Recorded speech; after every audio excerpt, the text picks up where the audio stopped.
2 months after the last mission, secret agent Ethan listens to a classified message from US President Erica about the entity. It's a self-aware rogue AI capable of penetrating cybersecurity and predicting probable futures. The entity is currently corrupting digital information all over the world to turn humanity against each other. It's even inspired a doomsday cult in favor of human extinction, and their fanatics are infiltrating the most important institutions. To stop the entity, they must find its source code, and the only one who knows its location is Gabriel, but nobody knows how to find him. Ethan has a key that could destroy the entity, which would completely wipe out all cyberspace and send the world into another war. He's hiding because he's afraid that if the government gets its hands on the entity, they may use it against other countries. Erica asks Ethan to surrender before the tape self-destructs. Later, Ethan reunites with his old friend Benji, and together they go to a secret room in a subway tunnel where Luther is waiting. Luther has developed a specialized poison capsule virus that can neutralize the entity when integrated with its source code. But first they need to find Gabriel. In an Austrian prison, Gabriel's former accomplice Paris is being escorted by agents Jasper and Theo. Suddenly 2 guards take out their tasers and attack the agents, intending to knock them out. A fight ensues and Paris soon joins it, helping the guards bring down the agents one by one. After many punches and kicks, Jasper is knocked out, but Theo takes out his gun.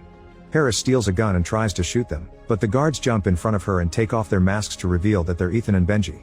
Paris remembers that Ethan spared her during the last mission, and Theo listens to Ethan when he explains that there are no sides anymore. They have to work together on a global matter. Theo agrees not to arrest them, and Ethan asks Paris where Gabriel is. A couple of evenings later, Ethan sneaks into an important party in London. 2 agents see Ethan and get ready to arrest him. However, Grace bumps into them and steals their radios and guns. She throws a weapon at Ethan and keeps the other, so the agents can't defend themselves and the duo easily knocks them out. Grace explains that she was sent to find him by the director of Ethan's agency, but admits she thinks Ethan is the only one who can save the world now, so she wants to help him instead of capturing him. When they're about to leave the room, 2 men catch them by surprise and quickly sedate them. Later, the duo wakes up to find themselves chained up in a room with a table full of torture tools. A guard comes in and punches Ethan, but he's told to stop by Gabriel, who says he'll kill Luther if Ethan doesn't do what he asks. Gabriel wants him to find a submarine called Sevastopol, which is undetectable by sonar. Many years ago its system was sabotaged by a virus that caused it to sink, and that virus later became the entity. Since the submarine has been frozen on the bottom of the sea for years, the entity can't hack into it now, therefore the copy of the virus left in its system can be retrieved and used as the source code. However, Gabriel doesn't want the source code to stop the entity, he wants to control it. The most shocking information is that the virus that started it all was a code Ethan stole for the government to save his wife many years ago, so he's responsible for the entity existing now. When Gabriel looks more closely at Ethan, he notices something weird in his mouth. It turns out he's got fake teeth hiding poison in them. Ethan bites them and starts foaming at the mouth, so Gabriel orders his men to revive him. However, Ethan reveals the poison isn't real and quickly beats up both guards.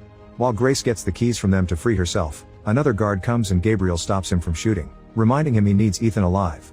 He tells him to shoot Grace instead and leaves. One of the first men wakes up and rejoins the battle, so Grace and Ethan work together to fight their enemies. Grace almost gets killed, but Ethan grabs some tools from the table and kills both men first in quite a brutal way. Gabriel is running through the corridors to escape, but he's cornered by Paris, Theo, and Benji. Paris wants to shoot him, however Theo reminds her that they need him alive. Then Gabriel runs the opposite way while Grace and Ethan join the chase. Unfortunately, Gabriel locks the doors behind him and manages to escape. In another room, Ethan finds a strange box and Paris explains that's how Gabriel communicated with the entity. Ignoring Paris' warnings, Ethan gets inside the box and connects his mind to the device. Restraints close around his hands and feet before the entity talks to him. It shows him many visions that hurt his brain with every shock, including a mysterious vault.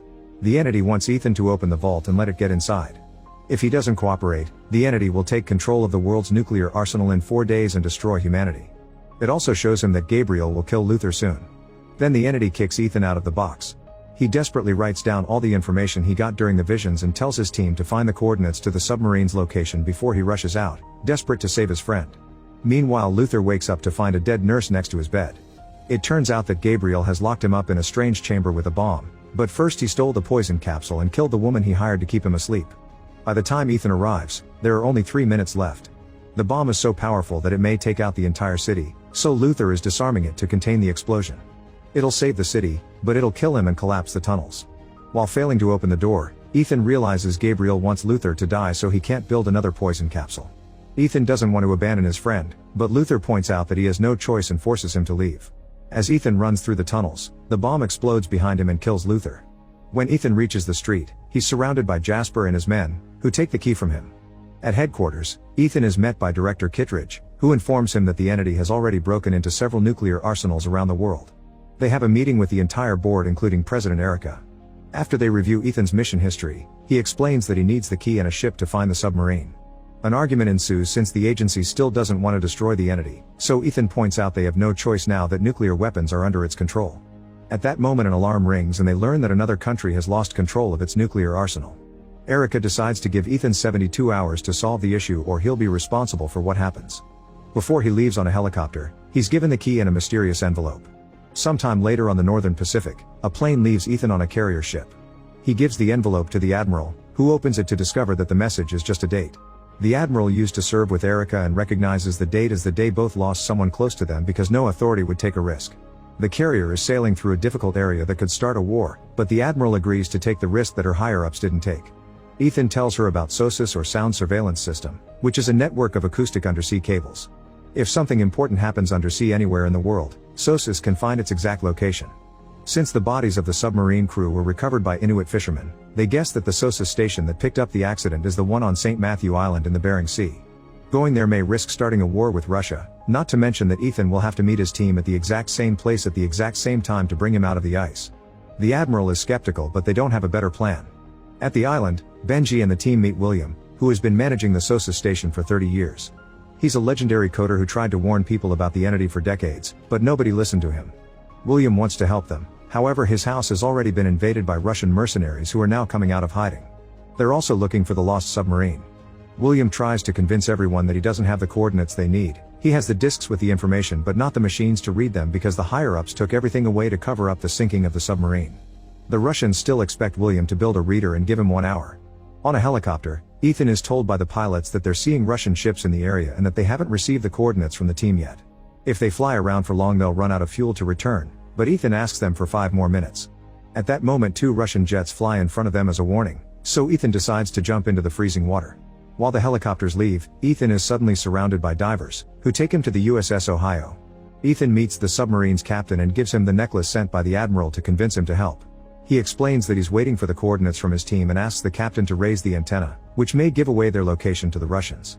While they wait, they look at the radar to keep an eye on enemy ships and Ethan notices that a Russian submarine reached the island an hour ago. The crew shows Ethan a special pressure suit that can take him to profound depths, although they admit they haven't tested it below 300 feet. To conserve air, he'll have to descend pretty fast, which may result in side effects like mental confusion, tremors, and even convulsions.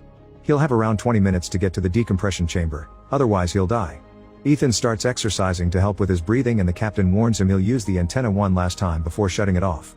Back in the house, Benji helps William build the reader.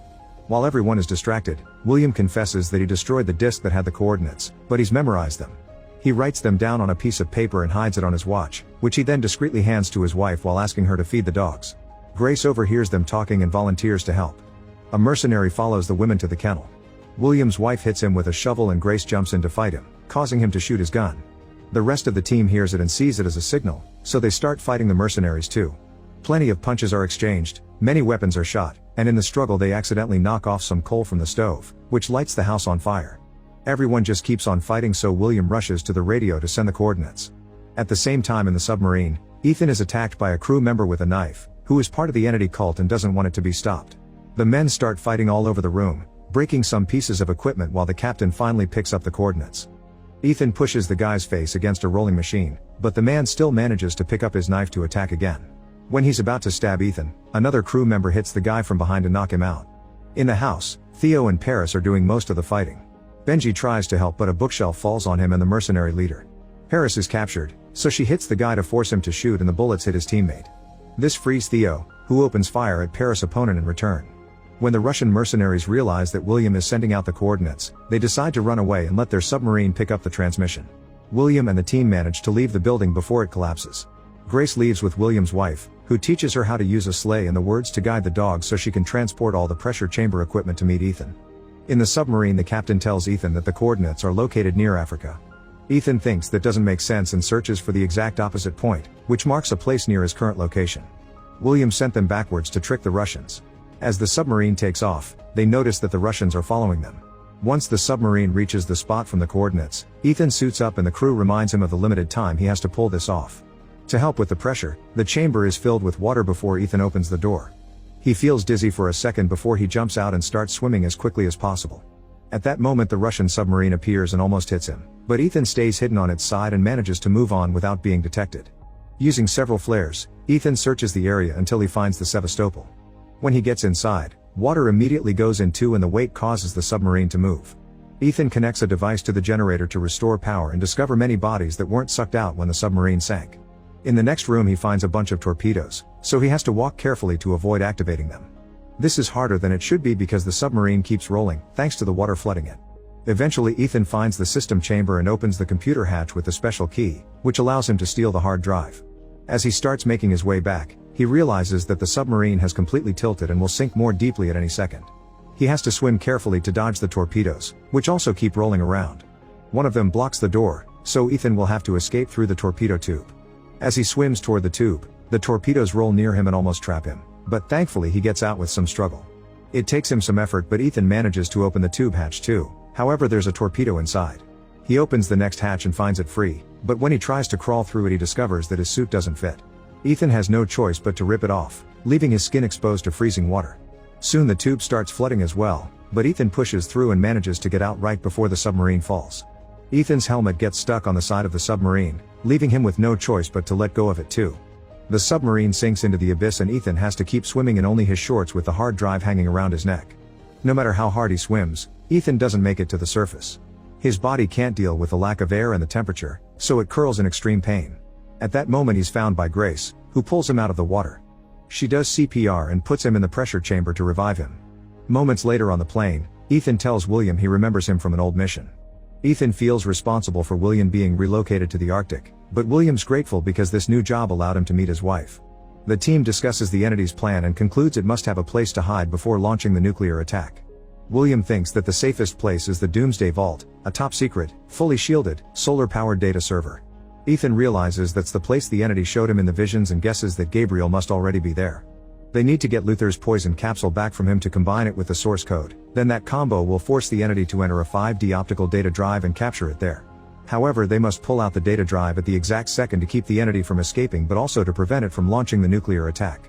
First they'll have to let the entity enter the vault, so they'll have to give the hard drive to Gabriel to let him do the combination and stop him at the last second.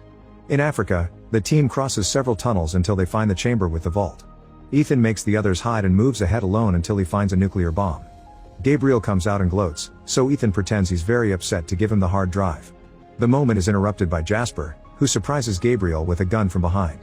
A bunch of agents come out of hiding, revealing they've captured the team as well. Gabriel's assistant is also surrounded, so he activates the bomb which will blow up in 20 minutes. Kittredge has also come and he demands to know how to use the hard drive to control the entity. Ethan notices something moving in the shadows and Gabriel suddenly shouts an order. His men open fire and a shootout ensues, with people from all sides running to hide. Gabriel rushes to his jeep and manages to drive away with the poison capsule while dodging the bullets coming his way. Ethan rushes to get on another jeep to chase him and Kittredge and Jasper do the same.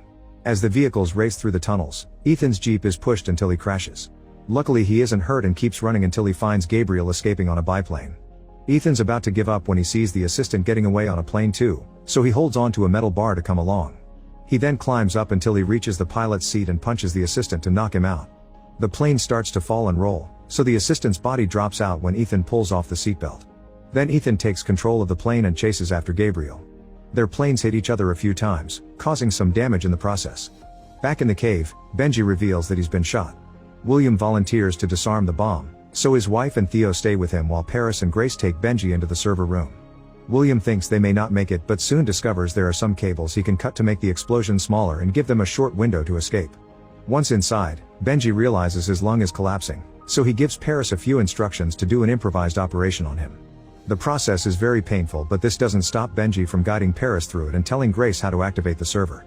Thankfully both women follow his guidance perfectly, so Benji's lung recovers and Grace opens the server line for the entity to get in. She also connects the data drive, so now they just have to wait for their friend to get the poison back. In the air, Ethan's plane is coming apart, so he jumps off and lands on Gabriel's plane right before the other one falls and crashes. Gabriel starts doing all kinds of crazy tricks, hoping to throw Ethan off. However, Ethan always manages to find a new spot to hold on to and hides under the wing, making Gabriel think he's fallen. When Gabriel starts piloting normally again, Ethan comes closer to punch him.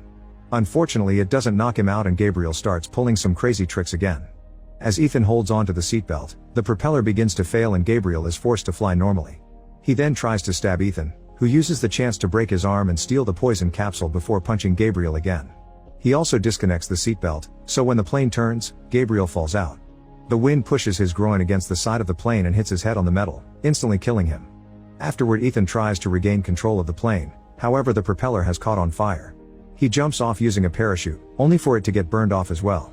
As he falls at great speed, Ethan manages to insert the poison pill into the hard drive right as Grace removes the 5D data drive and William cuts the cables on the bomb. Power goes out in the entire world and the nuclear weapons are stopped. Grace stares at the data drive glowing and realizes the plan has worked. William and the others join them, confirming that they outran the bomb and the damage was minimal. Soon the power comes back and Erica receives a call confirming that the entity is gone. In the mountains, Ethan lands safely thanks to a backup parachute. He hears a voice in the hard drive and realizes it's Luther sending him a final goodbye. This message is designed to self-destruct, so by the time Kittredge and Jasper find Ethan, the hard drive and the poison capsule are completely useless. Kittredge is frustrated but Jasper actually congratulates Ethan for his success. Sometime later the team reunites with Ethan and Grace gives him the data drive with the entity. Then the group splits so they can continue to live in the shadows. Make sure to subscribe and turn on notifications so you can watch more videos like this. Thanks for watching.